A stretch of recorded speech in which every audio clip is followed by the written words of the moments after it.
Minecraft, one of the best-selling games in the world, amassing 400 million copies overall. Originally created in 2009 by Notch and Jeb at Mojang, the two of them did not expect Minecraft to hit this big. This has been a spectacular miracle for players to experience this amazing sandbox game, even allowing normal people to become multi-millionaires at some point. However, in 2014, after Minecraft released the 1.8 update with the Guardians, Rabbits, and the Chick, yada yada, Notch decided to sell Minecraft to Microsoft in exchange of becoming the billionaire. This has unfortunately led to a catastrophe with how poorly Mojang has handled Minecraft for about a decade. Notch will soon learn that money doesn't automatically bring happiness. Though, I don't think Notch really cares all that much since he originally just wanted to keep Minecraft as niche as possible and then just enjoys coding as a passion. Doesn't change the fact that I'm still disappointed on the direction that Microsoft took with Minecraft. Here, I'm gonna be talking about why I believe old Minecraft is definitely better than modern Minecraft. And no, do not say, "You're just nostalgic!"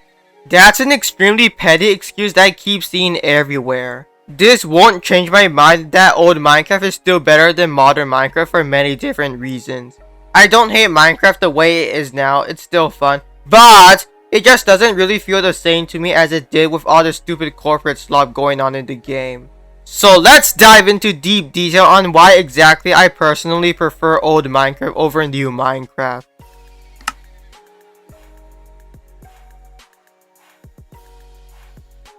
Minecraft now does not have the same charm as it did before Microsoft purchased it from Mojang. Minecraft back then has this charm of just being as simple as it was before. You were given a limited number of blocks to bring your imagination from your mind to the world you're building in. Okay, yeah, more blocks in modern Minecraft gives you more freedom to express yourself, but there's something about how a limited amount of blocks give you the opportunity to be more creative via such simplicity.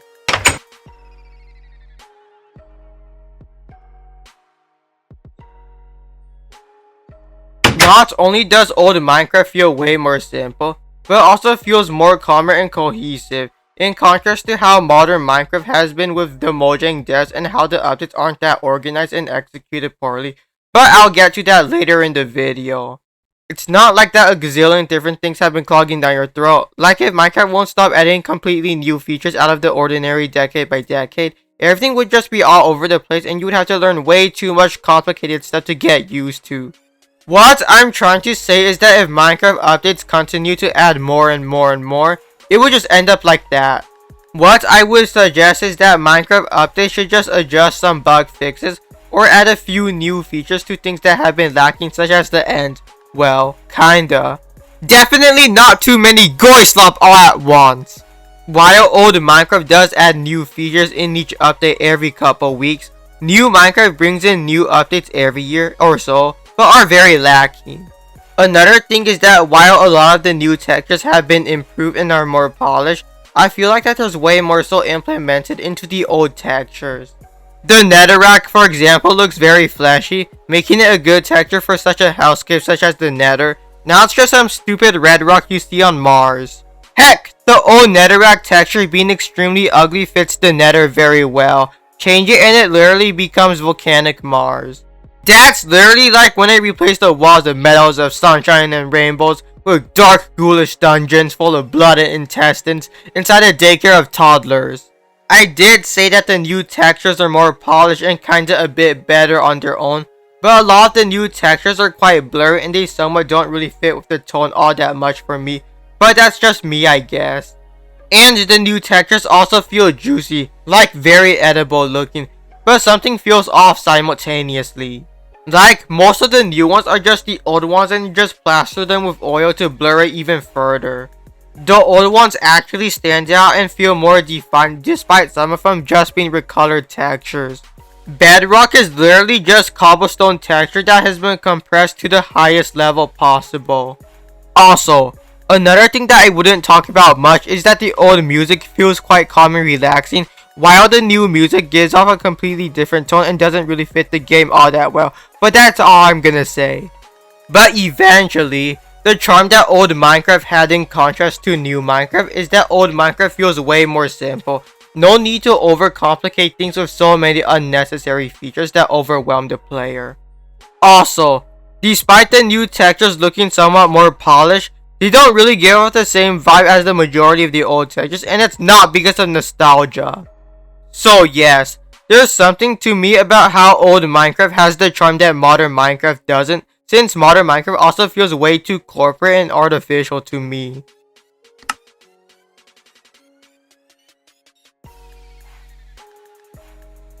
Not only does old Minecraft have a passionate charm, but another unique thing about old Minecraft is how Notch just added a bunch of random stupid things for fun, but pretty simple though. Not a bunch of this stupid lore dump that gets implemented into a sandbox that's supposed to be about expressing creative freedom. Starting off with the classic mobs, the Creeper and Enderman for example are extremely unique to Minecraft exclusively. Like the building Bomber was originally a failed pig experiment, but camouflaged with leaves and can explode upon contact. And Hello Enderman that cannot swim are based off of Slenderman, but are extremely different. Heck, I didn't even know that's based on the infamous creepypasta until I saw a video about something like that. And how skeletons just randomly have bows out of nowhere, riding on giant spiders. And the zombies are literally just thieves of green skin that used to drop feathers and are created inside the laboratory by Herobrine. Also, the four main animals add a classic charm to the simplicity that I mentioned earlier, representing the animals you find on the farm. And the big nosed bodies use emeralds instead of dollars as a form of currency when you trade with them in villages, showing how the most human-like mob in the game and how they look extraordinarily different from you, the player. Moving on to the Nether, it has to be the most unique due to some of the randomness too. Like, you just get a bunch of zombie pigmen everywhere, carrying gold swords with no explanation on how they got them. Their designs have to be the most unique besides creepers and endermen.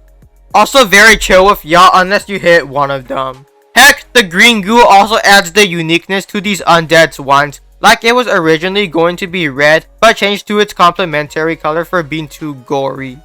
Too bad they massacred my boy here with the Nether update.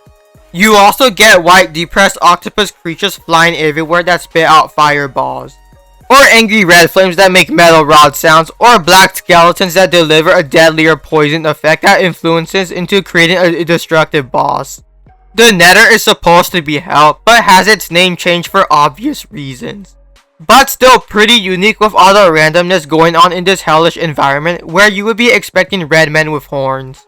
Besides the randomness there, I like how you would need to make your own interpretation on why the Nether was like that the way before too. Moving back to the normal world, there have been randomly generated structures scattered across certain locations such as dungeons or in strongholds or mine shafts.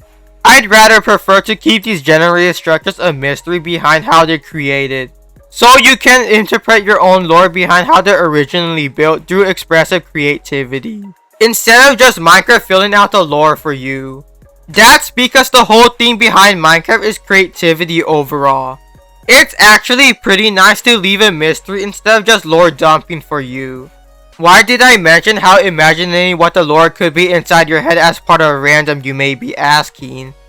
Well, it's because Mojang initially just plastered these structures randomly without giving a proper reason to how they exist. They're just there just because they look cool and stuff, yada yada. And now, they're just explicitly lore dumping over complicated things that could have been easily simplified inside your imagination. Not only that, many new features in Minecraft feel so artificial and non-cohesive. Which eventually leads to my next point on how stupid the rules of modern Minecraft are.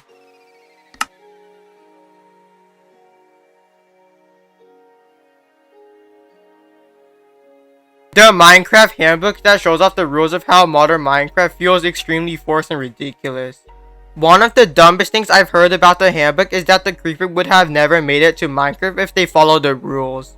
Apparently, one of the reasons why the creeper wasn't supposed to be in Minecraft according to the books is because the creeper destroys blocks. Are you fucking kidding me? And they decided to add other mobs that would also destroy blocks such as the ghast, wither, etc. Also, that it would ruin the player's experience as well according to the rules. With that logic, no hostile mob should be in Minecraft at all. In addition to that, Why would you give phantoms the feature to annoy players who don't sleep for 3 days in a row if it ruins the player's experience? Besides that, I heavily dislike how modern Minecraft has to follow the rigid standards and rules on how it should play out. It feels too corporate and lacks the soul it once had. Written by third world terrorists that slouch around like modern Mojang. And the idea that all hostile mobs must be fantasy creatures and most passive mobs must be real animals sound ridiculous to me. Performative environmentalist. I'd say spiders as an example, but it's fair since they're mentioned based off the giant fantasy spiders. But silverfish? Come on! Why can't we have hostile mobs be a mixture of both fantasy and real life animals? And I mean like actually terrible animals such as mosquitoes and cane toads. Just implement in a variety of hostile mobs regardless of what they're based off of. The whole point is to express your creative freedom. To which the standardized rules of the handbook strongly oppose. I don't know how else to describe it, but like the handbook just makes it feel so forced and that they would only do it based on the stupid book they created. The rule designs in the book suck, yada yada, which leads to my next point.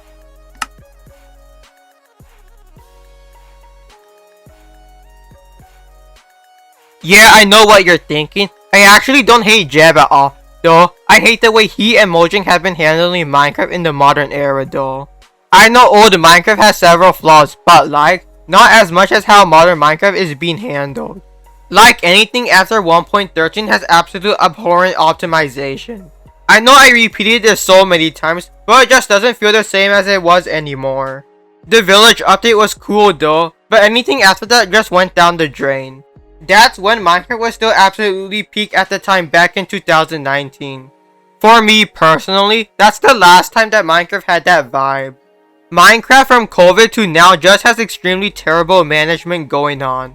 The recent Minecraft updates have been wonky with how it was being developed for a very long time, just to release a very few items that don't even serve that much of a purpose. No exaggeration here, the glow squid is literally the worst mob to ever be added to Minecraft. It's literally just some stupid reskin of a squid that glows, nothing else. All thanks to a certain cheater with a code. Anyways, the piglins weren't a bad option at all to add to the nether, but I hate how the nether's identity has been strongly associated with piglins, like even the zombie pigmen got replaced. Call up! Cry harder! Boo hoo hoo! Fuck you! The zombie pigmen will always be miles better than the zombified piglins.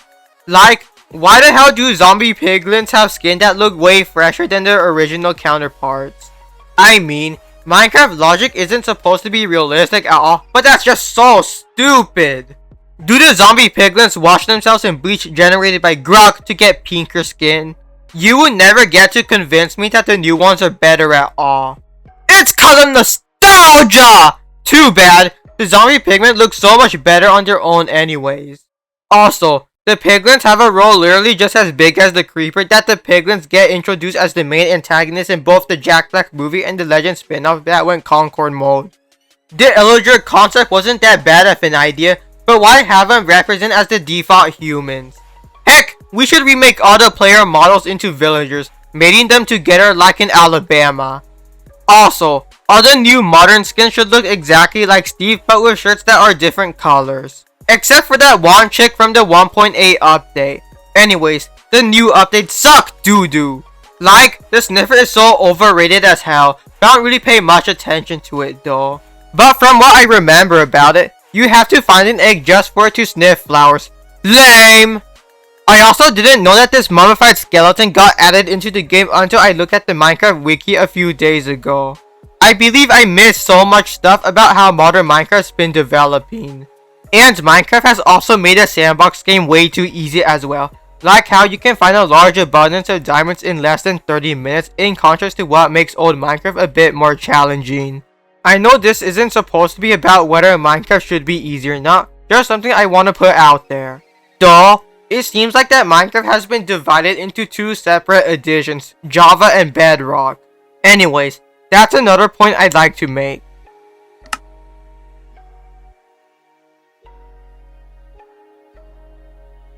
Literally the main reason why the recent updates have been taking this long is mainly because Mojang has the code and distribute to both Java and Bedrock. To which Java is definitely the superior one. I played Minecraft Pocket Edition throughout my childhood and has slowly evolved into Bedrock, which unfortunately sucks. I didn't actually get Java until around my birthday in 2021, which I can finally experience for the first time. Minecraft Cracks doesn't count cause it's Timu Minecraft. But anyways, Mojang has shifted away from Java and focused heavily on Bedrock, to which in my experience there isn't all that bad, just that it's garbage when compared to the superior Java. Also the microtransactions in the marketplace as well. It's literally so useless when you can just easily download mods or worlds for free. At least in Java, you can downgrade to any version whenever you want, even to the earliest version of Minecraft. In Bedrock, however, you have to keep up with the current version, unfortunately. Well, I guess who's the superior one for that? But yeah, I don't really have much else to say why Bedrock sucks when compared to Java. If you have any other reasons why Bedrock isn't all that great, please explain why. Honestly, Microsoft can go fuck itself for butchering Minecraft for how it's been handled either way. To round up why I personally believe old Minecraft is way better than modern Minecraft, the sandbox game back then has the charm that gives off a calm vibe when experiencing through the environment in older versions, besides just nostalgia. I don't really hate modern Minecraft, though. I would heavily prefer the old era of Minecraft way before Microsoft has purchased it from Notch. Everything I've explained in the video is obviously just my opinion, whether you agree with me or not. Anyways, the simplicity and randomness have demonstrated how unique Minecraft really was back then, with how you're able to express your creativity with such limitations. However, the handbook with a load of stupid rules have ruined the process of what makes Minecraft creative in the first place. Especially with the direction Microsoft is aiming for, bringing out unnecessary features and changing Minecraft's identity into something completely different. Just like with how Minecraft is divided into two completely different games, with one being Java, which is focused on far less, and the other being Bedrock, which is the main focus of Minecraft now thanks to Microsoft. But anyways, you can like modern Minecraft over old Minecraft. I just happen to believe that old Minecraft is better than modern Minecraft for the reasons I gave out. So see ya.